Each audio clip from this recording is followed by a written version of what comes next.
ask me all the time to help them find things on the internet. Look at that, another website.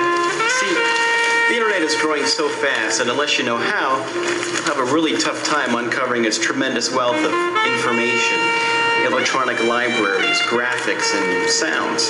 Well, today, I'm going to share with you a few of my, shall we say, tricks of the trade. See, if you know how to do it, there's nothing you can't find out there. Any subject, any topic, shoot, anything at all. That's because the internet is the place to be. But you know, people ask me all the time, how'd the internet get to be so big? Well, in offices around the world, before the computer, information was typewritten and then filed. Every school, business, and government office had file cabinets jammed with information, both current and archived. Finding information was easy, so long as you knew what you were looking for, knew the office filing system, knew how to alphabetize, and knew that the file wasn't misplaced or in use by somebody else. Retrieving information also required lots of time and exercise, especially if your files took up the basement of an entire building. And if that wasn't enough, once the file was found, sharing it with a colleague meant copying it and mailing it. Then, if the receiving party decided to make updates or changes, well, it had to be retyped and then refiled. Worst of all, if many people needed routine access to the same information, everyone had to maintain the same huge repository of files, which made it really difficult to find anything. But it was the way information was exchanged prior to the computer. Now, the early computers weren't exactly small or very smart, but their theoretical advantages were immediately understood. As early as 1962, researchers began working on the concept of the computer network. But it wasn't until 1983, when the computer evolved to the desktop, that the computer network really became practical. Nowadays, using computers for electronic communications has become commonplace. In business, internal networks link every computer, regardless of whether the company is housed in one building or has offices around the planet. Schools put their library and educational resources on computer for easy access by the student body. Government agencies and research organizations continue to network their computers for global communication. But how do these thousands of internal computer networks communicate with each other? Right, the internet. What began with just a handful of computers in 1969 has grown to over 4 million computers in 160 countries, used by over 30 million people, and you're one of them. So let's give it a try. First, I'm going to use the internet to do some research on the former Soviet Union. No problem. Just fire up the old computer, load up some software, crank up the modem, and look in the phone book. Let's see. Soviet, former Soviet. Would be nice if there were such a thing for the internet, but there would have to be a new one published constantly, given the fact that there's 1,000 news sources of information that come online every day.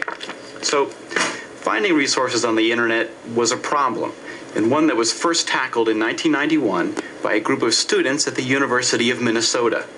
They developed an information distribution and retrieval system, kind of an internet table of contents, that they named Gopher, after their school's athletic team, the Golden Gophers. A Gopher is a distributed document delivery service. It allows you to go for online information, read documents, retrieve graphics, and access other computers on the internet using menus that are very easy to follow and understand.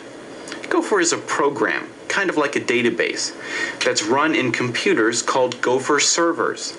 Now remember, a server is a computer that can be accessed by many users all at once. There are now over 6,000 Gopher servers on the internet. On your computer, the software you use to access a Gopher server is called a client. Let me put it this way. It's a lot like going out for fast food. At the counter, you choose what you want from an easy-to-understand menu. You're the client. They take your order and serve you a hamburger. They're the server. At the same time, they can serve a hamburger to the clients in the line next to you and the clients next to them, and they do this from locations all over the world. Sounds a little crazy, but that's pretty much the way the Gopher client-server relationship works. So, I'll launch my Gopher client software, In this case, I'm using Turbo Gopher on a Macintosh. There are any number of Gopher clients for both Mac and Windows that all look and operate pretty much the same. So, once your client is loaded, you'll need to tell it where to begin. I suggest that one of the best places to start is at the master Gopher server at the University of Minnesota. Click on the word Gopher up here in the menu bar and select another Gopher from the list. And a small window appears asking you for the server's internet address. In this case, it's gopher2.tc.umn.edu. We click on OK, and here we are. Now, these menu items are files in the Gopher2 directory that reside in the server called TC at the University of Minnesota. That's the umn.edu part. Now, check this out. These little icons next to the menu listings help you determine what the menu item actually is. These file folder icons mean that these menu listings contain larger contents of information. See, if we double click on one, say University of Minnesota Campus Information, we get another level of menus. Some of these are more menus that will take us to yet another level. So let's go ahead and double click on General Information.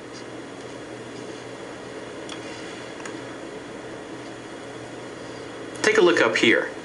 This little icon looks like a page. This is a document that resides in this information pathway. Ultimately, at the end of every information path, there would be information that looks like this. In this case, it's a text file. This hierarchical menu system is the backbone of Gopher. Now, we started here in the Gopher2 directory in the computer called TC at the University of Minnesota.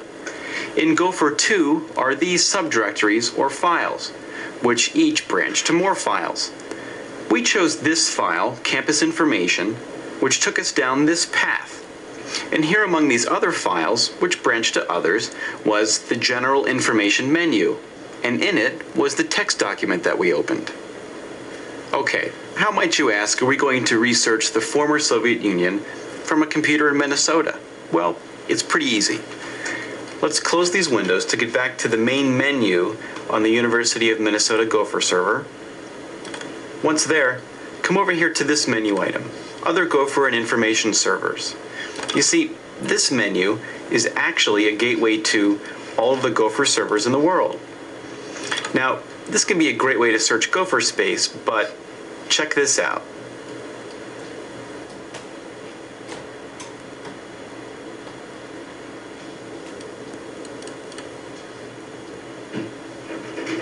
Remember, there are over 6,000 Gopher servers, so get a sandwich. This could take some time.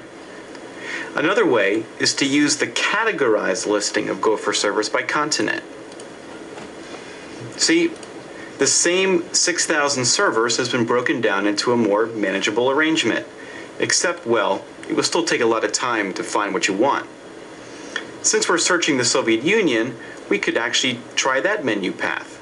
But I found that the best way to find what you want, no matter where it is in Gopher space, is with Veronica, the very easy rodent-oriented net-wide index to computer archives. Actually, it's called Veronica because Veronica was Archie's girlfriend. You know, from the comic book and cartoon gang, the Archies. Remember? Really, I'm not kidding.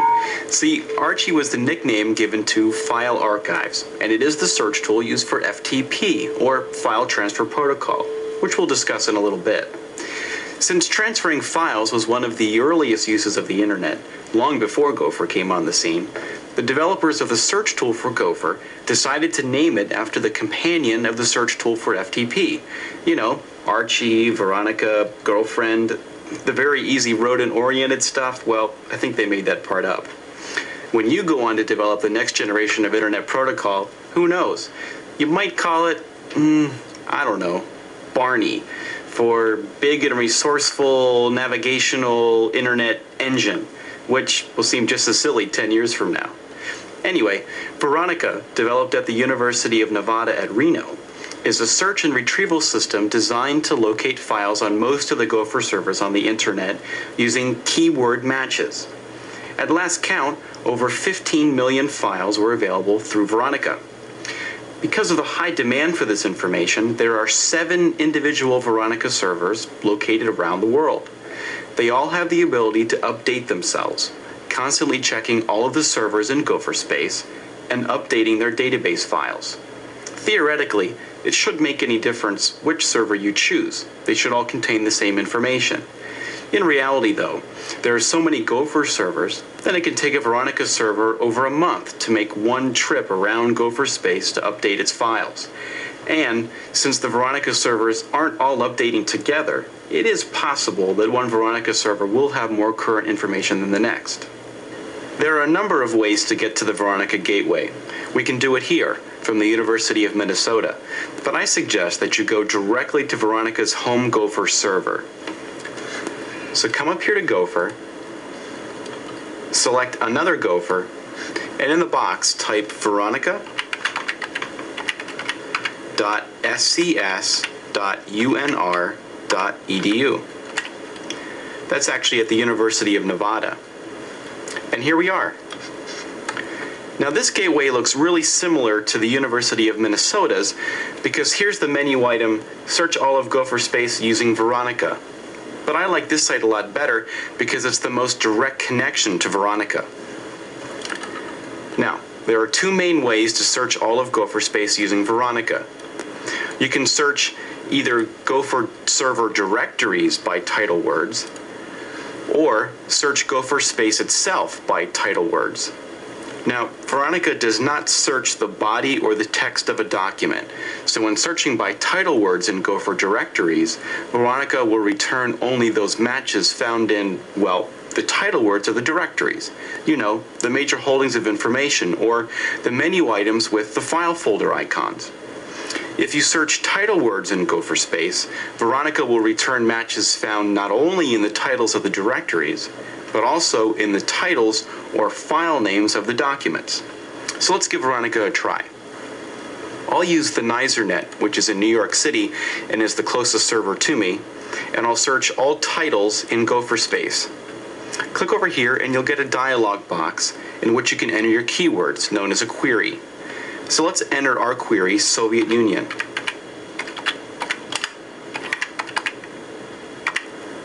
Now, Veronica queries are not case sensitive. In other words, Veronica will find matches to the keywords whether you capitalize the first letters or not.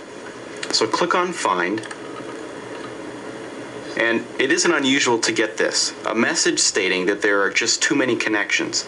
There's a really high demand for the information on these Veronica servers, especially during the day.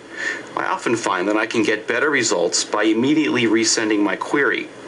So close this window, click on NYSERNet again, and hit return. You may have to do this several times to get through. If you keep getting too many connections, go ahead and try your request on a different server.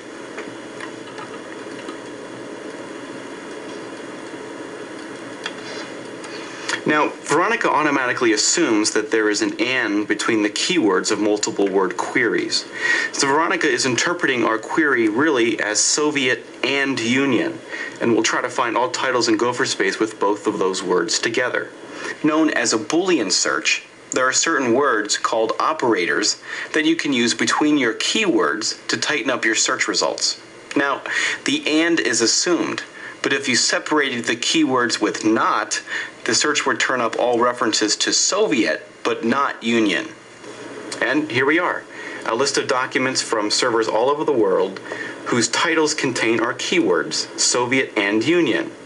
Now this is a whole lot better than hunting through Gopher space, but there still are an awful lot of documents here.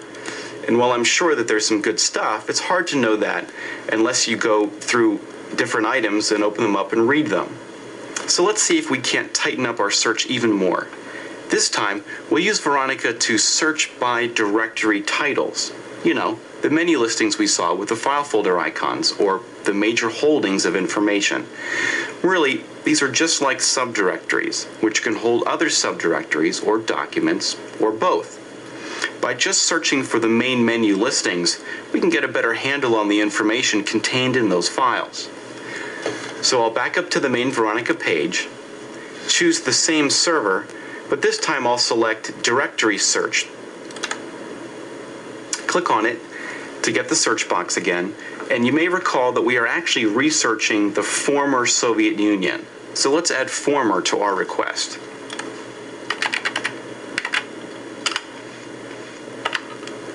When initiating a Veronica query, be creative with your keywords. Try to be as descriptive as possible.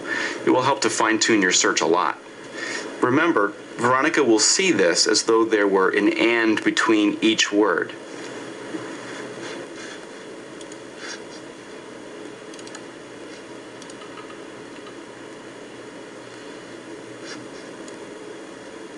Okay, here we go. Let's take a look at some of these. There's an actual file here called Former Soviet Union. So click on it and take a look at this. Let's try the archive exhibit at the Library of Congress. Hey, here's an actual search program for just the Soviet archive.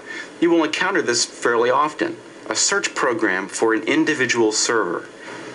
Sometimes, believe it or not, you'll see it called Jughead.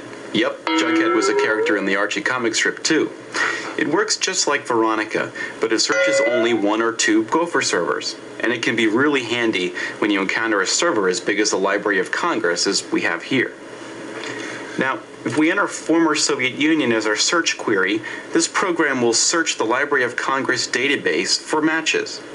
Usually, you'll see these search menus listed as Search This Server, and the icon will have a question mark in it.